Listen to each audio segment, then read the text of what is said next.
યુપીના બહરાઇચમાં આતંકનો પર્યાય બની ગયેલા માનવભક્ષી આલ્ફા વરુને પકડવા વન વિભાગે અનોખી વ્યૂહરચના અપનાવી છે. વરુ ગેંગના 5 સભ્યોને પકડી લીધા બાદ પણ ગેંગનો લીડર આલ્ફા વરુ વિસ્તારમાં આતંક ફેલાવી રહ્યો છે. મસી વિસ્તારમાં સતત હુમલો કરી રહેલું આ વરુ વન વિભાગ માટે એક પડકાર બની ગયું છે.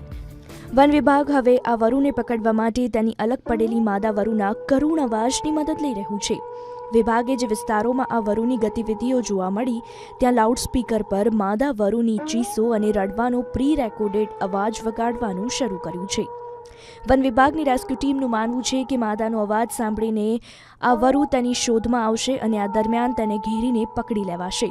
આ માટે વન વિભાગે ઘણા વિસ્તારોમાં પાંજરા લગાવ્યા છે અને સાઉન્ડ સિસ્ટમ પણ લગાવી છે. એવી અપેક્ષા રાખવામાં આવે છે કે માદા વરુનો અવાજ સાંભળ્યા બાદ આ આલ્ફા વરુ આકર્ષાઈને